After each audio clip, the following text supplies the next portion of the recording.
Hello everyone, welcome back to the next video. In this video we will be looking into the part 2 of how to use Kubernetes with NextJS. So in this part 2 we will be looking into how to pass environment variables. If you haven't seen part 1, I would highly recommend you to check out part 1. So like I said, I won't be going into the details because in part 1 I have explained all the details, but I'll quickly go through. So I have created one NextJS application. Alright, I'll explain more about it later on, but I have not installed Minikube because I'm using Kubernetes, which is available from Docker desktop. I think behind the scenes it uses Minikube. So as you can see, I have enabled Kubernetes over here by going to the settings option. And the next thing is I have already logged in into Docker Hub as well. So because that is important, we need to push our image to Docker Hub for Kubernetes to get that particular image. And I have also logged in from terminal. So from terminal you just need to type docker login and just log in with your credentials.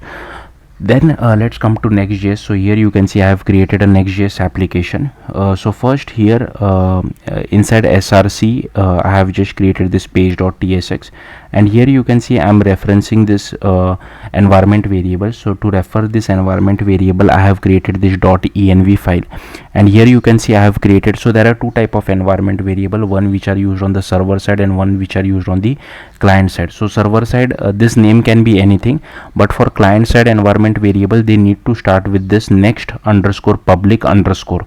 Okay, after that whatever you could be the name of your client side environment variable. So that's what I have done over here. Then here you can see inside page.tsx, this is a server side component, right? That's why I'm directly accessing server key. Then I have created a separate component, React component, and I have annotated with use client because I want to access this client component, client's environment variable, right? That's why I have done this particular thing. So pretty simple, that's it. NextJS application.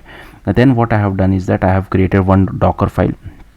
So I'll quickly go through it. So here we are using node 22 alpine. Then I have just created this working directory. Then I'm copying package.json. So some people are using pnpm, some are using yarn.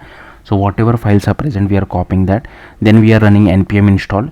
Then we are copying rest of the files, and then we are creating a build. Okay, once the build is created, then again we are creating a separate fresh alpine image for production, again creating a working directory. And then here we are just adding this particular user called next user, use as a non-root user. This is optional. Okay, and then we are copying all this particular things from the build directory, and then this is how we run it on production. So we are exposing port 3000. Okay, so yeah, that's it. Next, what I have created, another thing which I have created is this docker ignore file. So we are ignoring this node modules as well as this k8s folder. I'll come back to k8s later on.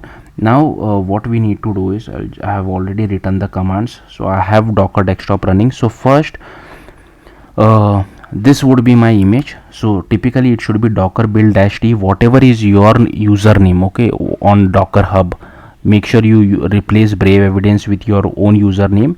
This should be your docker image name, whatever name you want to give, and I have given it as my next app 2 and the version is 1. Okay, so I'll just copy this. I'll go to my terminal over here and I'll paste it like this. Okay, so this will take a bit of time. Okay, I'll just click on allow. In the meantime, I'll just create a k8s folder. Inside that we need to create few files. So first create deployment.yaml, and this is boilerplate code which you have to write every time you want to create a deployment file. So here is our API version, this is kind, this is metadata name, here is our spec, replicas is 1, selector, this is match labels app of NextJS. Then here is our template metadata label app of NextJS. Then here is our spec containers, the name is NextJS. Now this should be your image name. So in my case the image name was my next app 2 v1, right? And here is our ports, container port is 3000, and here we are referencing the secrets. So I'll come back to this in a bit. Let's see whether this is done. Okay, so this is done. So the next thing is, if you want, you can run the application by running this particular command just to check if everything is working fine or not. So you can just now go to localhost :3000 just to be on the safer side before we apply Kubernetes to our Docker file. So here you can see this is what the output looks like. Okay, so this is fine. So I'll just do Control C to quit it, and then I want to push it to sorry, I want to push it to Docker Hub, right? So this is my image name, so I'll just change it over here. I'll copy this.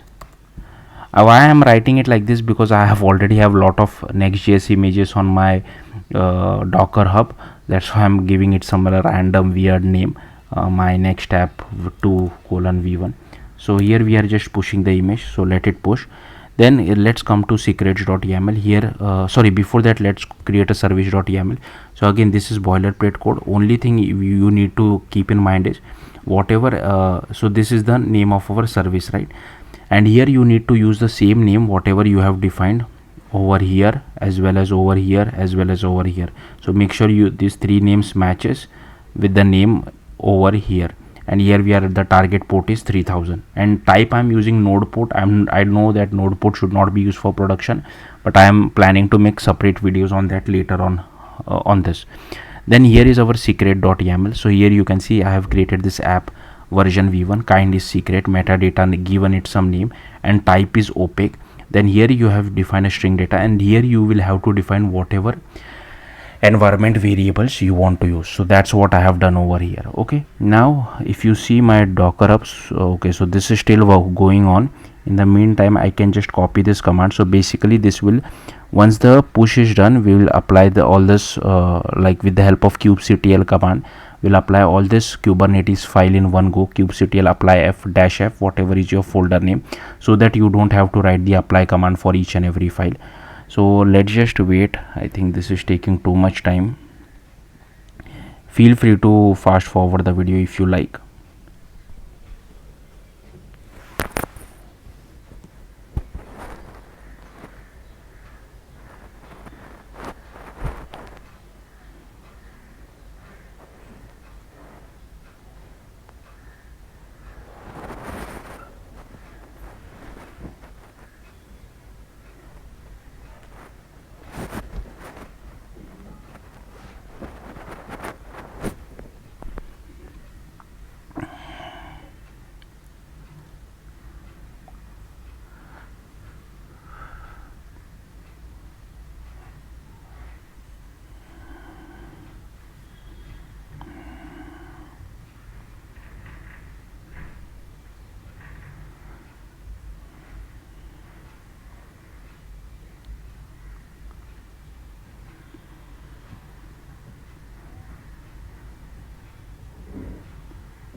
Okay, so it is done. Now I can easily run kubectl apply -f creates.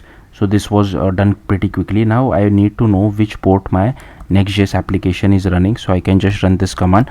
Again, this Next.js service is our service name, so here you can see this is the port 30537. So I can easily go to localhost :30537 and run this, and here you can see this is our Next.js application running on Kubernetes with the help of seek environment variable. So yeah, that's it. Thank you for watching. Bye.